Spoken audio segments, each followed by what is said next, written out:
Hi, I'm Annie Botticelli, and this is the Storyteller Forecast for Sagittarius for October 2016. Go to my website, anniehelpsyou.com, see what's new on my blog, and if you are up for an unforgettable journey, join me at my next live event called Spiritual Warrior Weekend in Sarasota, Florida. You can also attend virtually if you can't make it to Sarasota. I really want to help you bring your vision of your future self into the now. That's my department, so check it out. So what's going on in the month of October? We've got lots of general transits that are notable, that you have lots of need to knows involving, and I will get to that after I focus specifically on what is up for Sagittarius. I promised last month that I would get more into what Jupiter is doing as it's moved signs. And so I'm going to talk about that, and it beautifully also accents what is up in the short term, because where Jupiter is also accentuated by short-term planets, even though Jupiter is a long-term transit. So what I'm about to talk about is short-term also for October, but extends into the long-term as themes and things to know about.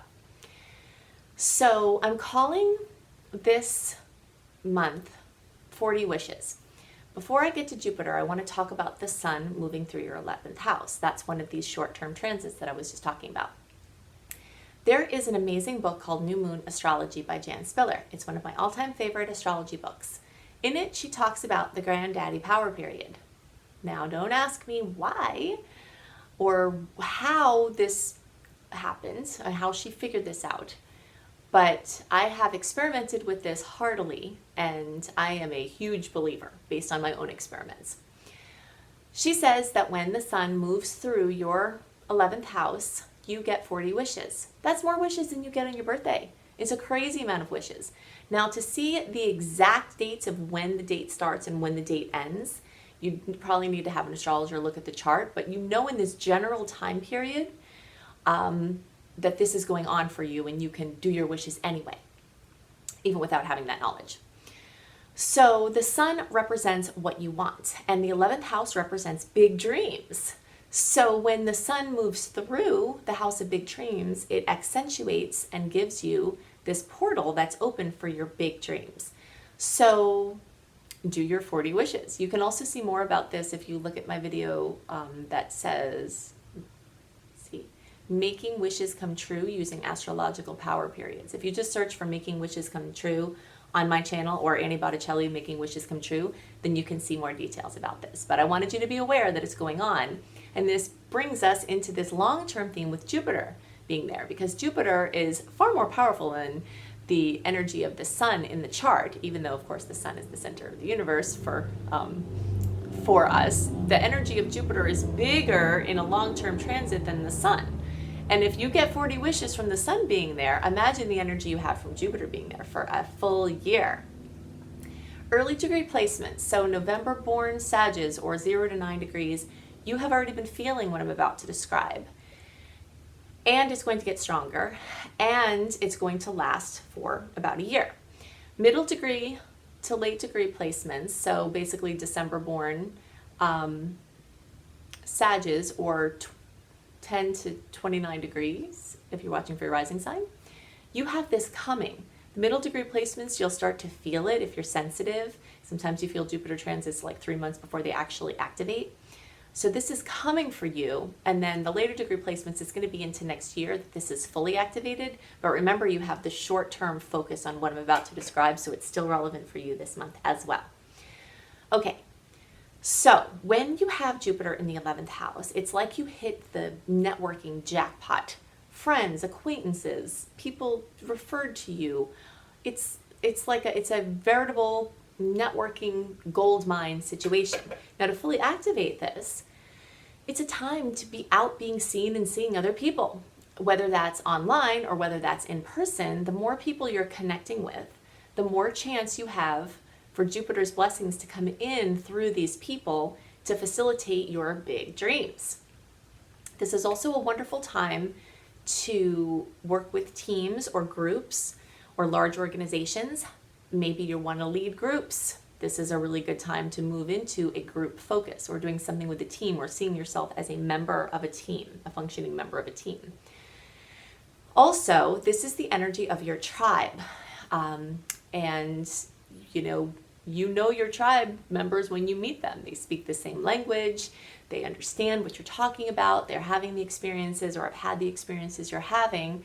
And so Jupiter moving through the 11th house is one of the most fantastic times to meet with, connect with, deepen your relationships with your tribe. There's many different ways to do that. My Spiritual Warrior Weekend is one such place, whether it's virtually, because we will have an online virtual forum to connect. These are the people that are talking the language of becoming a manifesting phenom. That's what we're focused on doing, is playing an active role in our destiny to the best we can and improving our quality of life. So focusing on this energy of your tribe is a really good way to use the energy, and it might start to come to you without you even trying. Anything involving New Age, astrology is in there from the New Age perspective. Astrology is also somewhere else in the chart from the psychological perspective, but New Age, astrology, metaphysical things are all completely supported by and expanded by this transit. So if you're waking up to these things, fantastic. You'll see more synchronicities come your way. If you're already very much entrenched in this life, you will see an expansion of this energy. It's very exciting. So remember to go big with your dreams. And Sages are really good at this anyway. We wrote the book on big dreams and big everything. So use this energy of just thinking, stretching yourself, thinking what would be a little bit of a stretch to expand? What would be a little further stretch? What would be a further stretch or for a stretch? And then do that. Do the furthest one. And then if you fall short, you've still made it out way further than you would have if you didn't stretch at all. So for you folks with middle to late degree placements, you still have Jupiter for a little while or a long while activating your 10th house. This is the house of career, work, and life purpose. When people have Jupiter moving through their 10th house, it can really bring them on track, like they're doing what they feel like they're supposed to be doing, like really living in your purpose. Or since Jupiter plants seeds, it can plant the seeds so that in the future you'll be able to step more into this. Jupiter transits are really cool in the way that they're all about planting seeds. So you want to plant as many seeds as possible involving your work and your life purpose and anything having to do with authority figures, becoming your own authority figure, father figures, anything having to do with 10th house stuff. Plant as many seeds as possible, because when the Jupiter transit ends, all of those seeds you planted over the next 12 years have a chance to blossom. Or to grow and then blossom. So the more seeds you plant, the more chance you have for expansion over the next 12 years, not just the time of the transit. Okay, so having Jupiter move through your 10th house can also bring more of more recognition, or raises, or promotions, or multiple job responsibilities, or multiple business ideas. Again, we talked about not playing it small, but also not playing it singularly focused. Jupiter wants you to have a side business on the side of your other job, or put energy into a couple of different places at once. It's this energy of adding to. So if you already have a job, you add to it. If you already have something going, you add to it. It can create multiple streams of income, especially in this placement, which is very exciting. So just see how far you can stretch yourself. So these are the things that are specific for Sag placements. And now I want to go into the need to knows for the general astrology for the month of October, because there's a lot of doozy whopper placements and things that you really want to navigate around, and also some amazing opportunities for launches and new births. I'm calling the theme of October intense impetus for new birth. So we know whenever we birth something, whether it's an actual child, or whether it's a creative project, or whether it's a new dimension of an experience, anything new often will come with birthing pains.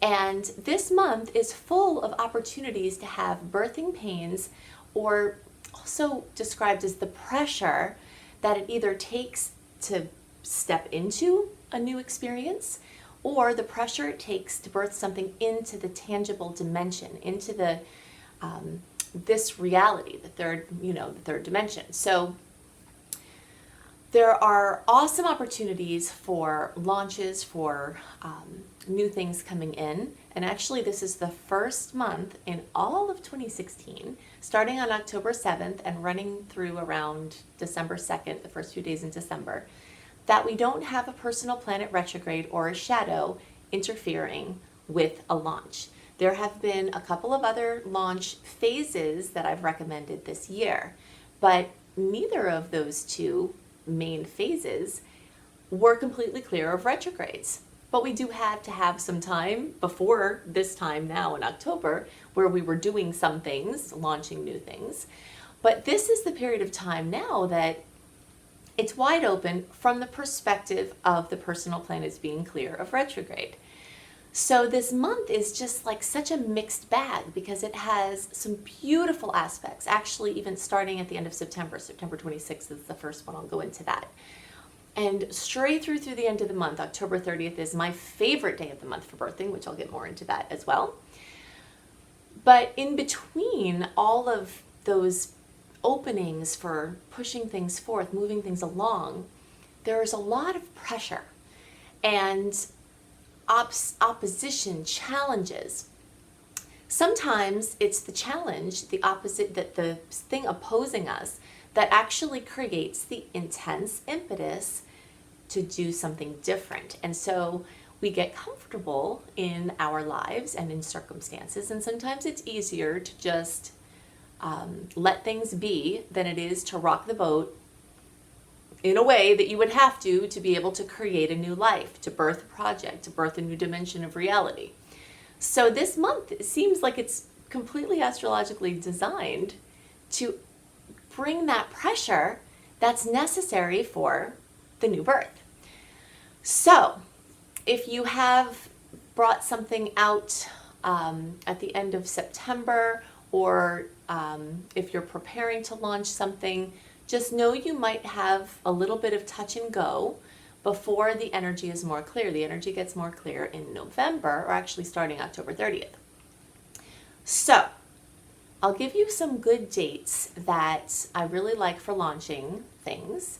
And know that if you sign up for my free email newsletter on my website, anniehelpsyou.com, that you get a more detailed review of the month ahead in writing, along with more dates and things that go on in those dates, and good dates and challenging dates, etc. So I'm giving you some summaries of some of the points here, but you can get more access to that a month ahead of time by signing up for my free newsletter. Okay, so October 1st, we have, well, actually backtrack. September 26th is one of the most wonderful days of the year for expansion, growth, benevolence, luck. It just happens to be that we're kind of fresh off of Mercury going direct on September 22nd. So it's going to be a great launch date, but I'm putting some conditions in there. If you're launching something that is a relaunch, is a phase of something that is a short-term phase, is addressing something short-term, is like a leg of a journey or a piece of something, then September 26th is fabulous. If it's something that this is the unveiling, the first time someone is ever seeing it, you might want to wait until that October 30th date if you can help it, or at least into October, because you want that Mercury retrograde energy to be more clear when you're launching something for the first time or something long-term. Sometimes we fall under this misconception that you can't do anything in Mercury retrograde or shadow, and that's not true. You can do plenty of things, and you can check out my Mercury retrograde video to see more about that. But the things it mostly dictates is short-term ventures and legal contracts. That you want to avoid is long-term ventures and legal contracts, because the energies are murky and they're subject to change. So that's why I say if you've got something that's like a leg of a journey or something like that for a launch, then September 26th is amazing. Also, ultimately, you always have to trust your intuition and your own flow, because there are sometimes, very often, that personal transits in your personal chart will supersede things in the general transits, so that's a very important thing to note always when you're listening to astrological dates and forecasts. So September 26th is an amazing day. October 1st is another awesome day. Venus in Pisces is making a trine, which is the most favorable angle in astrology. to Neptune in Pisces, and that brings amazing healing and artistic, anything having to do with healing, the healing arts or artistic expression, and Venus, which rules love, beauty, and money. So that's a sweet angle. October 26th, we have Venus in Sag making a 60-degree angle to Jupiter in Libra. And a 60-degree angle is a favorable angle, but it's one that you often have to do something to activate its full glory. Sometimes trines will come and you can activate the energy as well, but sometimes they'll just bring blessings without you having to do much. But this 60-degree angle that we have on October 26th really wants some sort of action. So Venus combined with Jupiter is like love, beauty, money in a beautiful angle to expansion and growth and luck. So that's a sweet day. My favorite day of the month, and mark this with a big star in your calendar, is October 30th. We have a new moon at 18 degrees of Scorpio. This new moon is conjunct Mercury, and it also trines Neptune. So we've had a lot of new moons this year that have sort of been conflicted or afflicted with their energies because there were difficult angles going on at the same time. And you do have some challenging energy the days before the new moon, but by the time the new moon comes, most of that should be clear. So it's a really great launching pad for anything. You're free of the Mercury retrograde shadow at the beginning of the month. You're free of the challenging angles that dance throughout the month. And so it's just a really nice time. Okay, so there are more dates that I give in my newsletter that are good dates with some more details there too. So some dates that will likely come with growing or birthing pains or challenges are October 5th, the 15th and 16th, the 19th, and the 28th, 29th. And again, like I said, there are more challenging dates throughout the month of October, which you can see the full list when you sign up for my newsletter, but I don't have time to go into all of them. There are just so many. So October 5th, we have Mars in Capricorn squaring Jupiter in Libra.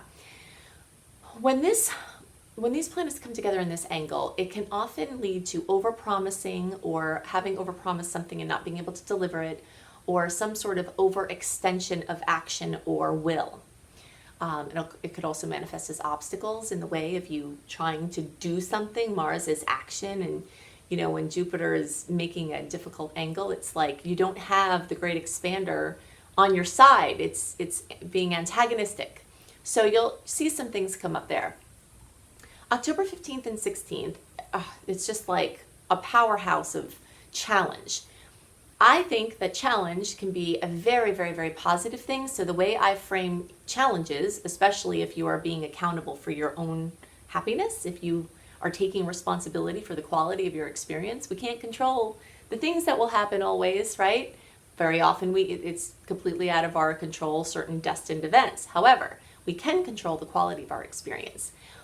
And when we have challenges, it often causes us to activate that aspect of free will that we have in our charts and stand up for it and do something about it. And sometimes that takes pressure. So on October 15th and 16th, we have this is a yearly event. The Sun opposes Uranus. That makes a 180-degree angle, and it is a challenging angle. So things can come up that can be jostling, erratic people or inconsistencies interfering with something you're trying to do. Mercury is also squaring Pluto, so power figures, someone using their power not in a good way. That could be interfering with your personal expression. And October 16th, we have a full moon at 23 degrees of Aries, and this is a supermoon. This is the fourth supermoon of the year. We have 6 supermoons this year.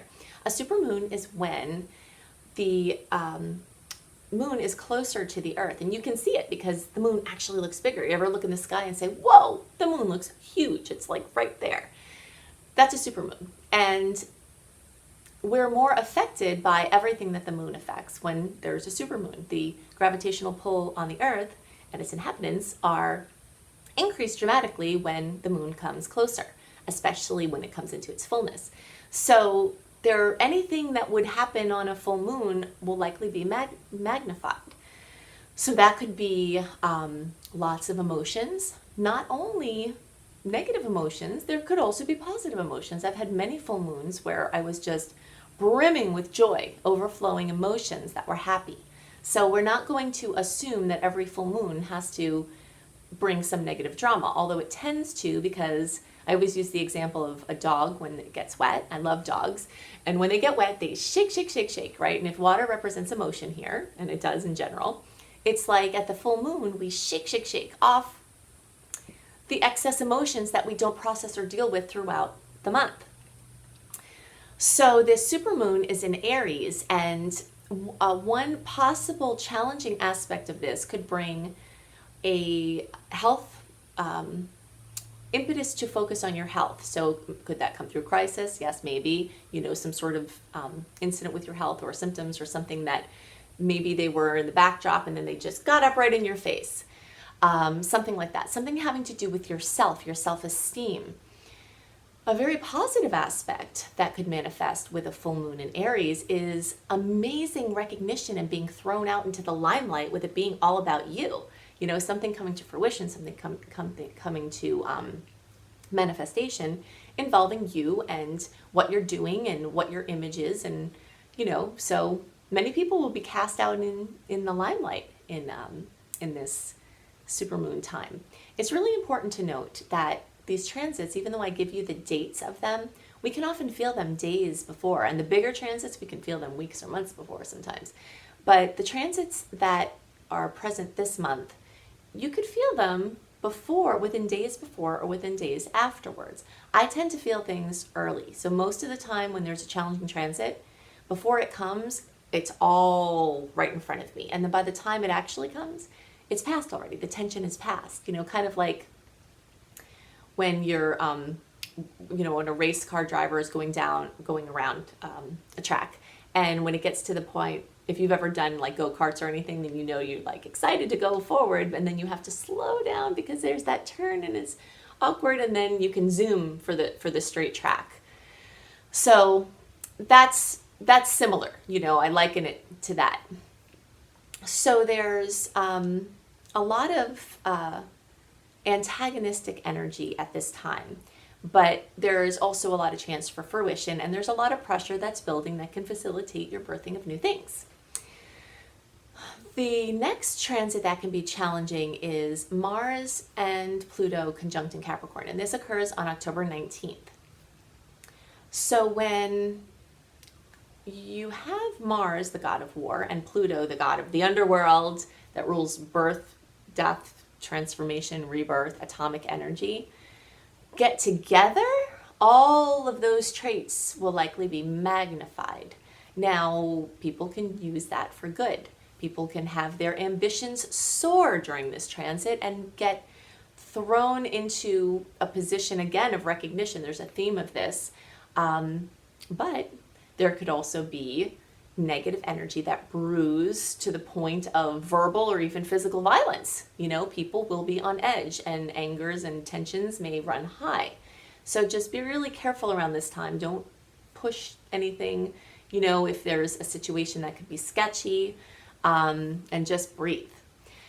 October 28th and 29th, Mars, again, is in an aspect with a planet that it doesn't work well with when it's in a square. So Mars square Uranus, especially in Aries, which is like this fiery catapult of energy, and Aries rules Mars. So there's again, this combination of this very forceful, assertive energy. So just be really careful with your actions and other people's actions. And, if things like, I went to the library the other day and I saw two security guards going up, like one called the other one. And I was like, that doesn't look like a good situation. I think I'm going to get out of this situation. Like that, just kind of be looking around for things that don't look right or feel right, and distance yourself from them. And don't purposely put yourself in any situations that could be like that if you can help it. So those are the things that are most on my mind for the general transits for October. Again, definitely go to my website, anniehelpsyou.com, see what's new on my blog. I have a new blog on there for making powerful wishes for the new moon in Scorpio, specific for Scorpio wishes. You can advance your wishing power when you align the new moon wishes with the subject the subjects of the sign that the new moon is in. So you can read more about that on my blog. And while you're there, definitely sign up for my free email newsletter, and you will get more details the month ahead about the upcoming transits, often some additional details than I give in the horoscopes. While you're there, if you are looking to expand your monetary earning potential or magnetic potential, check out my Unleash Your Money Magnet. So you can click on my programs and check out my other programs in my Unleash Your Money Magnet. So I hope that you have a wonderful month of October. If you want to become a spiritual warrior, then you can check out my Spiritual Warrior Weekends. I'm having a live and virtual option for that experience in November. So you can see more of that on my website. Hope you have a wonderful month. See you soon. Bye.